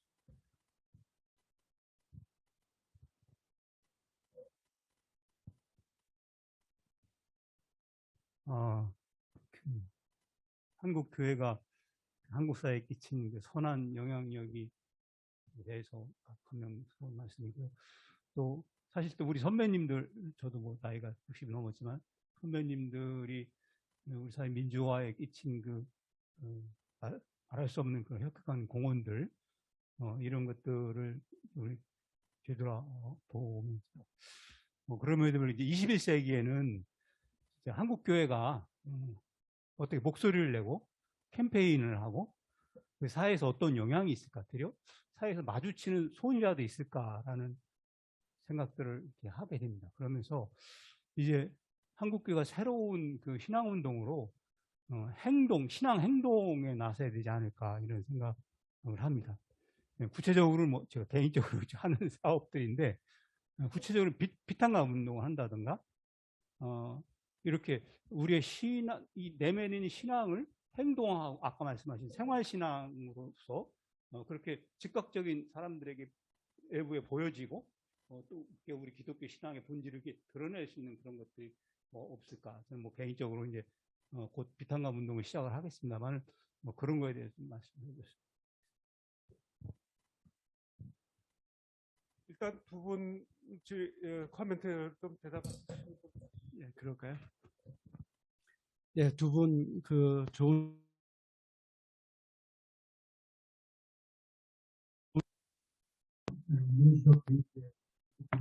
신교가 개혁교회 전통을 갖고는 있지만 이게 왜곡된 전통이 유입된 것 같아요. 그러다 보니까 사실 민주주의에 가장 근사치적으로 기여한 그러한 그 교회가 개혁교회란 말이죠. 근데 그 개혁교회의 민주적인 그러한 어떤 그 양태가 한국 개신교회에서는 오히려 정착하지 못한 그런 상황인 거예요. 그러니까 저는 이제 독일에서 유학을 했기 때문에 독일 레포미erte 키르케 개혁교회를 이제 출석을 했었거든요. 이제 그러면서 그 독일 교회는 장로가 사실 이제 나이가 든 원로 그룹들로 구성되질 않고 각 부분별로 이제 그 대표가 나오더라고요. 그러니까 연령별로 또는 성별로 자기 목소리를 낼 수 있는 그런 구조가 형성되어 있습니다. 그런데 우리는 그 교회에 오래 나온 분들, 또 교회 이제 헌금이나 이런 것들을 통해서 기여를 많이 하는 분들이 이제 주로 이제 장로가 되고 교회의 의사결정 구조의 정점에 있다 보니까 전체 교인들의 입장이나 의견들을 충분히 수렴하지 못하는 그런 우를 범하고 있습니다. 만약에 한국 개신교회가 유럽 교회의 전통에 의해서 도전을 받고 세팅이 됐다고 하면 양상이 좀 달라지지 않았을까 싶어요. 원래 이 레포메트 키리에는 어느 그 나라에서도 진보적인 그룹에 속하거든요. 근데 한국 개신교는 아시다시피 전체 개신교인들의 아마 7, 80%는 장로교 아닙니까? 7, 80% 정도는. 그러니까 이제 진정한 장로교 전통을 갖고 있다고 하면 보수의 어떤 그 선봉일 수가 없는데, 오히려 이제 진보에 앞장서야 될 텐데 그러지 않는 거예요. 그러니까 한국처럼 장로교가 절대 다수를 점하는 그러한 그 교회는 어느 나라에도 없는 것 같습니다. 한국이 예외적인 거예요. 이 예외적인 것이 병적으로 적용이 됐다는 증거입니다. 그래서 제가 미국 교회에 이제 그 총대 구성하는 걸 보니까 거기는 로테이션으로 총대를 가더라고요. 로테이션으로. 그러니까 우리 한국 교회 같은 경우는 이제 그 가을로이 때 주로 이제 총회 아니지 봄노회 때죠. 봄노회 때 총회 갈 총대를 뽑죠. 예. 그러면 봄노회는 총대를 뽑기 위한 노회처럼 저는 생각이 돼요. 기관 목사로서 이제 어쩌다 한 번씩 참석을 하면요. 그리고 맨날 가는 사람만 갑니다. 가는 사람만 가요. 그리고 이분들이 가서 그러면은 우리 교단의 문제들을 폭넓게 논의하기 위한 그런 어떤 열정을 갖고 가느냐? 그것도 아니에요. 그냥 총대라는 것 하나 그 쟁취할 목적으로 이제 뭐 총대 선거하면은 이제 막 표 이제 돌리면서 이제 지지를 요청하고 막 그러는 거예요. 왜곡된 것이죠. 그러니까 우리는 이제 대개 중대형 교회 목사들, 그 다음에 나이든 목사 장로들이 이제 총대를 구성하는데, 그럴 때 신선한 그런 내용도 없고, 또 어떤 그 교회 개혁적인 그러한 아젠다도 나오기가 어렵고, 또 사회 참여적인 이런 아젠다는 더더군다나 나오기가 어려운 것이죠. 심지어는 총회가 약속한 그 여성 총대 할당제조차도 지키질 못하고 있어요. 네. 사람이 없다는데 그게 말이 됩니까? 왜 사람이 없습니까? 그래서 그러니까 우리 스스로 우리가 세운 원칙조차도 지켜내지 못하는 이 현상을 우리가 어떻게 이제 봐야 될 건가? 그러니까 다시 원점으로 돌아가자. 초대교회의 어떤 그 원점, 또 한국 개신교회에 어떤 그 선한 영향을 끼치던 그 원점, 그리고 개혁교회의 그 원점, 그 원점을 우리가 제대로 회복한다고 하면 그동안 좀 그 공공 영역에서 부끄러웠던 그런 부분들을 좀 해소할 수 있지 않을까, 그런 차원에서 아까 이제 민주적 대의제 부분을 말씀드렸습니다.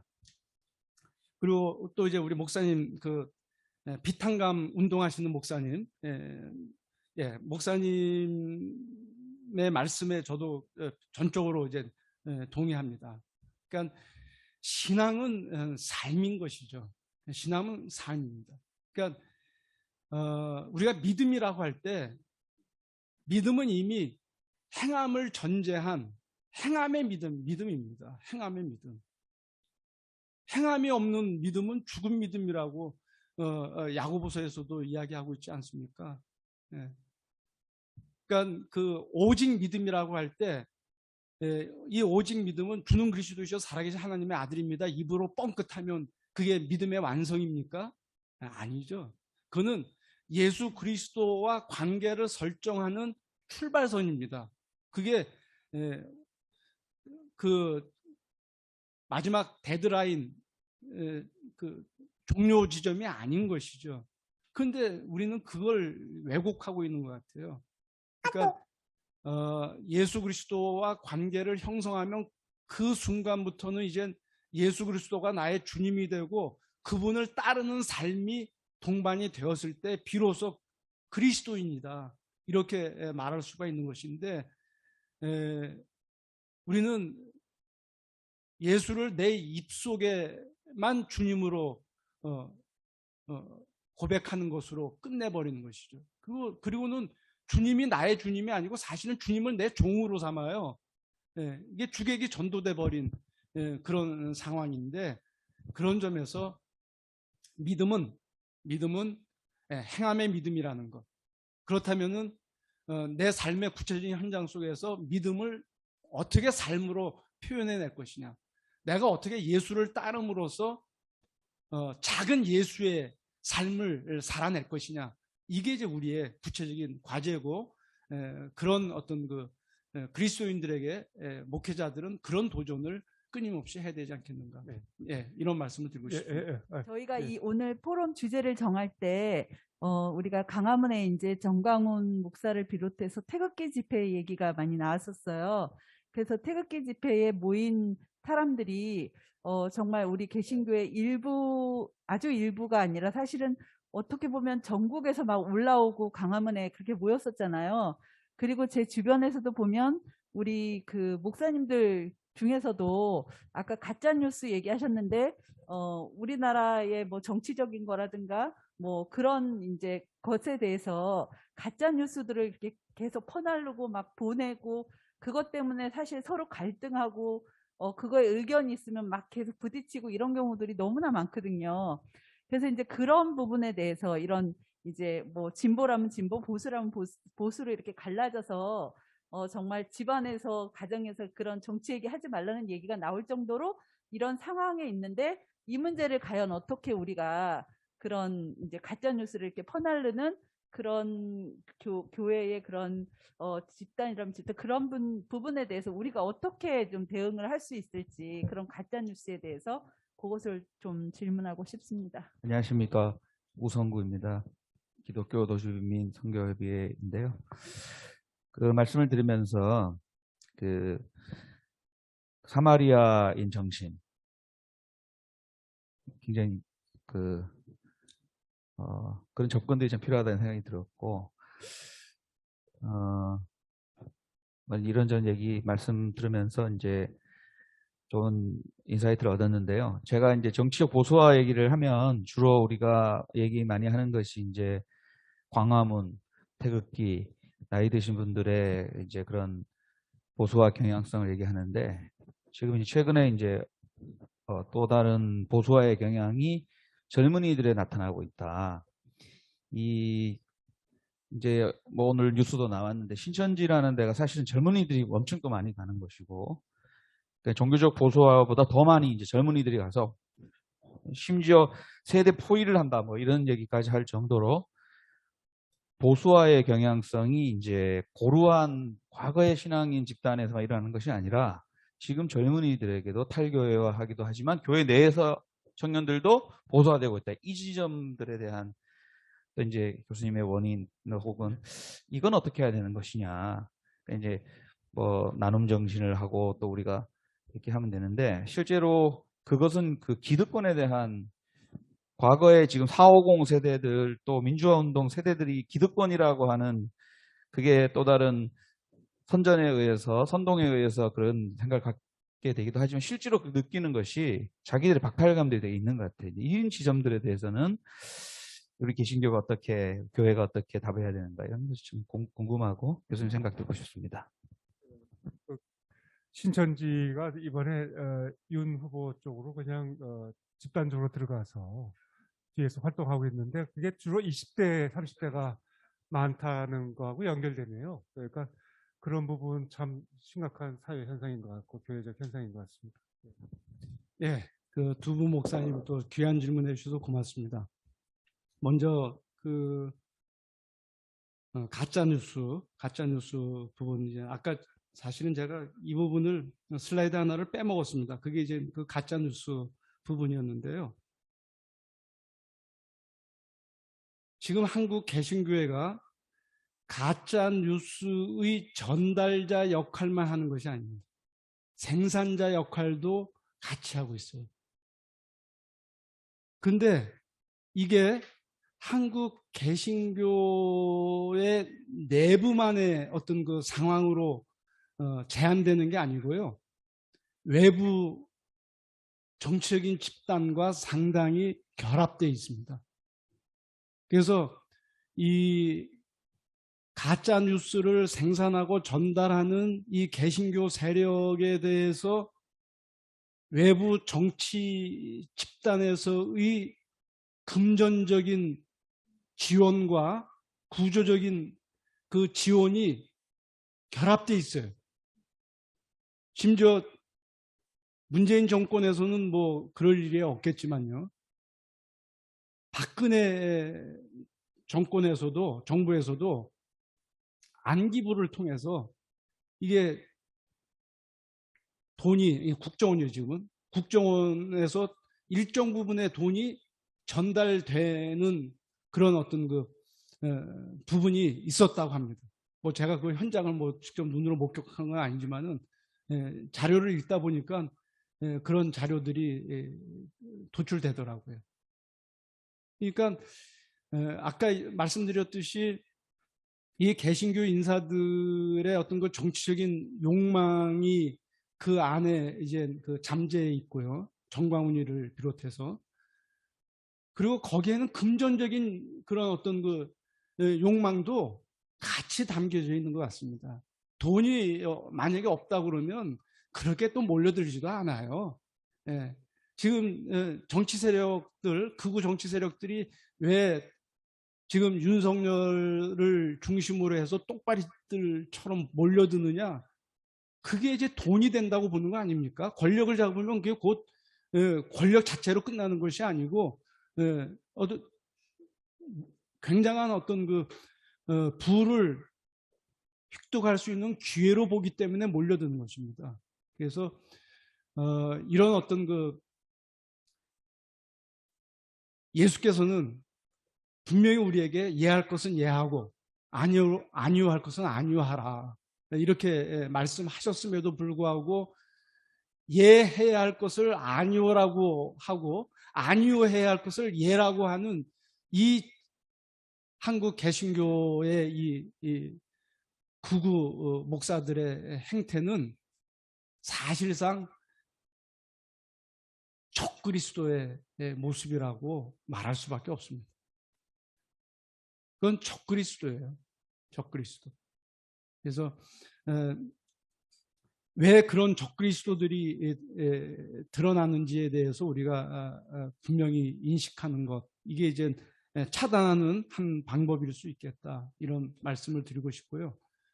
그리고 두 번째 질문, 그 신천지의 이제 그 많은 젊은이들이 이제 이 보수를 대변하는, 극우를 대변하는 그런 역할을 하고 있다는 그 지적이신데, 그것도 굉장히 정확한 지적이라고 저도 동의하는 부분입니다. 그러니까 사실 이 신천지가 이번 대선에서만 지금 이제 움직이고 있는 게 아닙니다. 신천지라는 이름이 새누리란 이름 난 거 아십니까? 신천지가 이게 새하늘과 새 땅이에요. 우리 성경에서 진짜 가장 좋은 개념입니다. 신천지의 도래. 그리고 한국교회가 초창기에 신천지란 말을 썼어요. 그건 좋은 의미에서 썼던 거예요.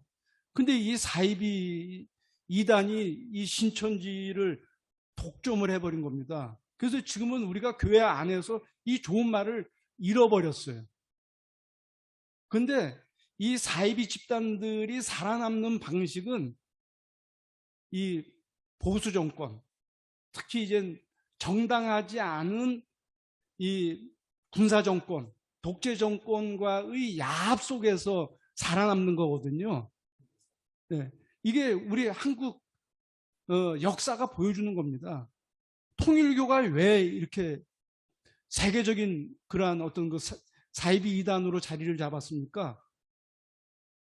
박정희의 반공 이데올로기를 그대로 받아서 반공을 어떤 종교적 이념으로 수용한 거거든요. 그리고 일정 부분의 정치 자금이 주고받고 하면서 이권을 챙길 수 있는 구조적인 기회가 정권에 의해서, 독재 정권에 의해서 보장이 된 것이죠. 그러니까 그게 가능했던 거예요. 박정희 말기 그 최태민, 영세교도 마찬가지 아닙니까? 그 사람은 뭐 어떨 때는 뭐 스님이었고, 어떨 때는 뭐 무속인이었고, 또 어떨 때는 목사였고, 또 어떨 때는 뭐 천주교 신도였고, 뭐 우리나라 모든 종교를 섭렵한 사람이에요. 그리고 나서 영세교를 만들었어요. 그리고 그 당시 박근혜를 통해서 비선 실세 역할을 한 거 아닙니까? 네. 그 소위 말해서 구국 집회는 이 영세교가 사실 어떤 점에서는 한국에 보편화시킨 그 원흉입니다. 그리고 그 당시 적지 않은 목사들이 또 이 영세교의 구국 기도회, 무슨 구국 집회 이런 데 동원됐어요. 네. 그리고 그러니까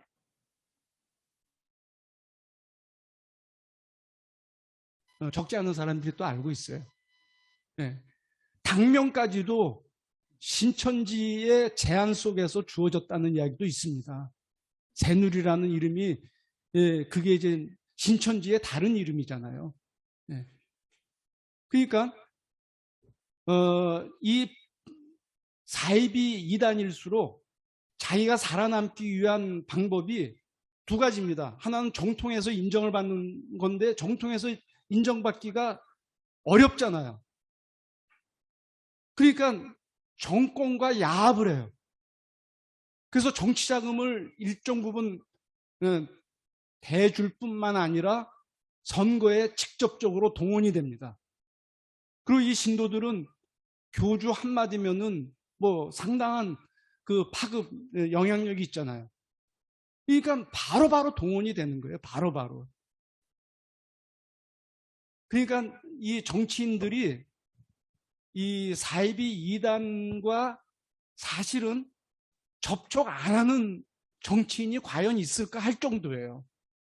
네. 그러니까 이것들이 살아남는 거예요, 구조적으로. 그래서 지금 질문의 초점에서 조금 벗어나긴 했는데요. 이 사이비 이단일수록 젊은 층들이 많습니다. 왜냐면은 지금 젊은 세대를 M4 세대라고 하잖아요. 뭐 과거 그 산업화 세대나 민주화 세대는 노력하면 노력한 만큼의 어떤 그 결과를 얻을 수 있는 시대적인 조건, 환경이 구축이 돼 있었습니다. 근데 산업화, 민주화를 다 이루고 나니까 이제는 완전히 비정규직으로 가는 길 말고는 젊은이들에게 별로 길이 없는 거예요. 그러니까 이제 점점점 혼자 있는 그 일들이 많아집니다. 요즘 젊은이들이. 그러니까 뭐 혼술한다고 하잖아요. 혼술, 혼밥. 예. 혼자 하는 일들이 많아집니다. 그러니까 정신적으로 굉장히 황폐화되어 있고 외롭습니다. 그런데 이 사이비 이단들의 특징이 뭐냐면 그런 것들을 충분히 고려하면서 접근을 해요. 그러니까 외로운 사람들에게 이보다 좋은 친구가 없는 상대가 나타나는 거예요. 그렇게 이제 그 접근을 하니까 이 아이들이 쉽게 이제 그 사이비 이단에 빠져드는 거거든요. 개신교 젊은이들 중에 이제 사이비 이단에 빠지잖아요. 그러면 얘들이 교리적으로 잘못됐다는 걸 알아요. 그런데도 여기가 좋다는 거예요. 왜냐? 여기 가면 공동체성이 이게 살아나는 거예요. 자기에게 관심을 주는 사람이 있고 자기 생일날 뭐 카톡도 보내지, 선물도 주지, 뭐 같이 밥 먹자고 하지. 이러니까 현혹될 수밖에 없어요. 그래서 나중에는 이제 이 사람과 사람의 관계가 형성이 되다 보니까 메시지, 그 교주의 삶 상관없습니다. 자기에게 안정적으로 주어진 좋은 삶의 공동체라고 이제 생각을 하는 거예요. 그러니까 이제 하수인이 되는 겁니다. 빠져나오질 못해요. 네. 특히 이 목회자 자녀들, 중직자 자녀들 가정에도 적지 않게 있습니다. 이 사이비 이단에 빠진 젊은이들이. 그러니까 이것을 이제 극복하는 길은 결국 우리가 말씀대로 공동체성을 우리가 신앙 공동체에서부터 회복을 해야 되겠죠. 그러니까 교회라는 공동체가 여러 가지 그 자기 어떤 그 역할들을 하는데 그 중에 중요한 게 또 코이노니아 역할 아닙니까? 코이노니아, 사랑의 나눔, 이게 굉장히 필요한 거죠. 그런 점에서 이제 기독교의 결국은 뭐 본래성으로 우리가 돌아가는 거 말고는 뭐 다른 길이 있겠는가, 이런 생각이 듭니다. 아주 좋은 말씀이고, 온라인 질문, 받겠습니다. 온라인 질문 좀 있으시면은, 문자로 나왔어요? 예. 온라인 줌에서 계신 분들 좀 말씀해 주셔도 됩니다. 문자로 손 좀 들어주시죠. 지금 나오기 전에 제가 나오는 동안에 한 말씀을 좀 드리면, 지금 이렇게 보면 너무 단순하게 이분법적으로 보는 건지 모르겠습니다만은, 지금 사실 종교가 굉장히 개입돼 있고, 신천지까지 개입돼 있고, 윤석열 씨가 처음에 그 후보가 됐을 때 일단 그 유명한 큰 교회 목사님들이 와가지고 어떻게 그 김상환 목사, 그다음 이영훈 이런 사람들이 한꺼번에 확 몰려가지고 일단 안수기도 했더니 조금 있더니 무슨 거사들 하여간 그런 그런 법사들 이런 사람들이 그냥 들락거려 왔고 아예 선거 속에 뛰어들어서 네트워킹 작업도 하고 있었고, 종교를 초월해 가지고 지금 신천지까지 종교를 초월한 이 세력들이 지금 모아져 있는데, 이 세력들의 특징이 대체로 보면은 부패하고, 그리고 희망이 없어. 지금 말씀한 대로, 정정훈 선생님 말씀한 대로 그 N포 세대가 거기 그냥 글로 그냥 기울어지고, 그러니까 우리 사회에 이렇게 비전을 제시할 수 있는 세력이 아닌 정말 권력욕에나 이런 부패하거나, 또 이번에 보니까 김건희 이런 분들 그쪽 가족들을 보면은 부패 쪽으로 많이 기울어져 있거든요. 그리고 거기에 주로 무속인과 연관도 돼 있고 보수 종교인들을 근데 보수 종교인들의 특징이 진보적이지 않아요. 맞으면 경제라든가 또는 탄소 제로 이 부분의 기후 변화 같은 이런 큰 사회의 흐름에서 역행하고 있는 세력이면서 부패하고 굉장히 과거지향적이고, 최태민이나 이런 사람들 보면은, 그리고 반공지향적이고, 지난번에 보니까 멸공, 이게 없는 이데올로기가 튀어나오더라고요, 이번에. 이런 세력, 그러니까 지금 보면은 종교와 야합된 정치 세력이 맞은 반동적인 과거지향적인, 그러면서 멸공 반공으로 가고, 그다음에 이재명 후보 쪽이라든가 이쪽 세력들은 또 하여간 경제는 나가야 된다. 그리고 맞으면 새로운 에너지를 중심으로 한 새로운 발전된 그런 경제를 열어나가면서 기회를 줘야 된다는 얘기죠. 이런 진보와 보수, 반동, 이게 종교와 야합이 돼가지고 좀 싸움이 되는 거 아닌가, 그런 말씀을 제가 이렇게 질문과 그 강사님들의 말씀을 통하면서 들으면서 정리가 될 수 있지 않겠는가. 요즘 위험한 지금 마지막 선거판이 됐다. 아주 갈라지는 선거판이 됐다. 우리 문명이 우리 한국의 한반도의 앞날이 멸콩해가지고 전쟁의 위험도 있고 이런 등등이 참 심각하지 않는가. 근데 거기 종교가 돼 있고, 그것도 종교를 망라해가지고 불교, 무교, 무속, 그 다음에 보수 기독교, 이런 게 다 연합이 돼가지고 지금 움직이는 거를 볼 적에 이게 좀 기독교 종교인들이 심각하다, 이렇게 생각이 좀 드는데, 그렇게 네, 지금 코멘트 아주 소중한 코멘트 해주셔서 고맙고요. 우리가 8.15 해방되면서 첫 단추를 잘 꼈어야 되는데 잘 끼지 못한 게 결국 오늘 이 상황까지 이어지지 않았는가, 이런 말씀을 드리고 싶습니다. 아시다시피 8.15 직후에 여운용 선생을 중심으로 해서 건국준비위원회가 자기 역할을 하지 않았습니까? 근데 이 건국준비위원회를 좌절시킨 것이 미 군정입니다. 그리고 이 미 군정의 배경 속에서 이승만 정권이 수립이 된 거죠. 그러니까 이승만 정권은 소위 말해서 민족주의 진영을, 뭐 사회주의 진영은 물론이고 민족주의 진영까지 완전히 거세하면서 자신의 어떤 그 정권을 수립하지 않았습니까? 그나마 이제 국회에서 반민특위를 통해서 이제 일제 잔재를 청산하기 위해서 노력했지만 그게 또 좌절이 됩니다. 그리고 이제 4.19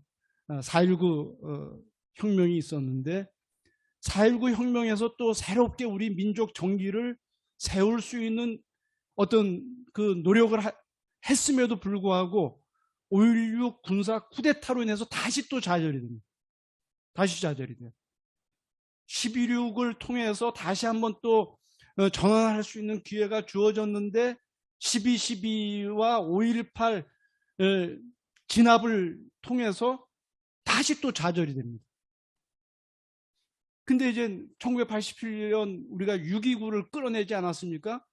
6.29를 드디어 끌어냈어요. 다시 전환할 수 있는 기회였습니다. 그런데 그 당시 일단은 김대중, 김영삼 두 야당 인사가 이제 분열되면서 어부지리로 이제 노태우가 이제 정권을 잡고, 그러면서 또 좌절이 됐어요. 좌절이 됐습니다. 그리고 나서 이제 진짜 민주정부가 들어설 수 있는 뭐 5년 단임제니까 또 기회가 있었음에도 불구하고 3당 합당을 했었잖아요. 김영삼 대통령이 3당 합당하면서 또 다시 좌절이 돼요. 그러니까 지금 우리는 기회가 있을 때 기회가 전혀 없었던 게 아니에요. 항상 일제 잔재를 청산하고 이 구구적인 또는 우파적인 이러한 어떤 그 흐름들을 이제 한번 솎아낼 수 있는 그런 기회가 있을 때마다 그게 좌절되고 좌절되어 온 그런 역사입니다. 그래서 저는 이번 선거가 또 그런 기로에 있다고 생각해요. 그런 기로예요. 문재인 정부가 지난 5년 동안 정말 노력을 많이 했습니다. 몇 가지 실수한 거 있죠. 주택 정책 크게 실수를 했고, 그다음에 인사가 만사라고 했는데 형편없는 사람들을, 대표적인 게 윤석열 아닙니까? 그다음에 뭐 지금 최재형이 그리고 또 지금 홍 모시기 그 기획재정부 장관. 뭐, 그 말도 안 되는, 그런 인사의 실패가 오늘 이 지경에 이르게 됐는데, 그리고 180석을 만들어줬음에도 불구하고 전혀 개혁을 못하고 있는 이 식물적인 식물들은 아마 화낼 거예요. 식물들도 생명이고 자기 나름대로는 최선을 다하고 있는데 식물인간, 뭐 식물국회, 뭐 식물정당 뭐 이렇게 표현하면은 식물들이 아마 화낼지도 모르겠는데 그런 정당 현실을 보면 너무 안타까운 거예요. 그러니까 뭐 권정은 교수님도 잘 아시는데 한 14년 정도 세계교회를 다녔습니다. 그래서 이제 일맥상통한 이야기를 참 많이 들은 면이 있는데 제가 좀 항상 좀 도발적으로 던지는 질문이 신천지가 하는 것을 왜 대체 세계교회는 못하냐. 그러니까 다시 얘기해서 종교적인 이야기를 하자는 게 아니라 뭐 M4 세대라고 이야기하는 젊은이들에게 왜 희망을 하나도 못 주냐. 현실적으로 저는 뭐 그 어떤 분들한테는 정말 잔인한 이야기도 많이 했습니다. 물론 예의가 없었던 건 예의를 간혹은 이제 벗어나서도 이야기 좀 했는데 저는 그러니까 진정한 기독교 정신을 정립하면서 어떻게 대중성을 가질 수 있나 하는 문제를 화두를 던지고 싶습니다. 대체로 또 간단하게 대답하시고. 예, 마지막 질문 고맙습니다. 신천지는 젊은이들에게 어필하는데 왜 정통교회는 그걸 못하냐? 예, 정말 그 안타까운 현실입니다. 그러니까 지금까지 한국교회가 젊은이들을 도구화했지, 젊은이들을 성인, 장년과 동일한 신앙 인격으로 저는 보지 않았다고 봐요. 그러니까 당장 교회 재정에 젊은이들이 도움되지 않거든요. 이게 어떤 미래의 주인이고 또 미래를 끌고 가려면 이 젊은이들이 아주 든든하게 자기 신앙 정체성을 확인하고 이제 주도적으로 나갈 수 있는 그런 조건을 교회가 만들어줘야 되는데 지금까지 저는 한국교회가 항상 젊은이들을 주체로 보질 않고 부수적으로 봤다. 부수적으로. 그러다 보니까 젊은이들이 교회에서도 그렇게 환영받지 못하는 거예요. 그러니까 젊은 청년부, 예를 들면 청년부나 대학부 예산을 증액해달라고 하면요. 콧방귀입니다. 콧방귀 껴요. 다른 예산은 증액을 하더라도 청년부 대학부 예산은 절대로 증액하지 않습니다. 대부분의 교회가. 그리고 이 청년들만의 어떤 그 공동체성을 살려주는 거, 이게 필요하지 않습니까? 사실 세대 차가 굉장히 심해요. 요즘 젊은 애들은 학년 단위로 세대 차를 느낀답니다. 학년 단위로. 아니, 그런 아이들을 갖다가 성인 예배에 참석하도록 강요를 해요. 그러니까 얘들이 젊은이들로만 젊은이 예배를 구성하는 것조차도 별로 교회가 용납하지 않아요. 제가 보면. 뭐 제가 최근에 들은 이야기는 미국에서도 그런 일들이 많다고 그러더라고요. 이제 청년 부서를 따로 만들고 청년 예배를 활성화시키니까 이 부목사에 대해서 담임 목사가 견제하느라고 그 청년부를 없애버린다는 거예요. 그리고 이제 대회에 참석하도록 그렇게 강제한다는 겁니다. 그래서 심지어는 교회가 그 청년들 중심으로 깨진 교회들이 몇 교회가 있더라고요. 제가 어제 들은 이야기예요. 그러니까 교회 성장주의에 이제 매몰되어 있다 보니까 교회의 크기는 교인수, 그다음에 재정 이것으로 이제 평가를 하는 거거든요. 그러니까 당장 청년들이 헌금하는 건 없잖아요. 소비만 하는 것이지. 그러니까 이 청년들을 내일을 이끌어 나갈 주도 세대다라는 인정만 해도 생각이 달라질 텐데 너무 안목이 짧은 것이죠. 예, 그게 문제라고 생각합니다. 아무래도 이 정도로 마치는 방향으로 해야 되겠습니다.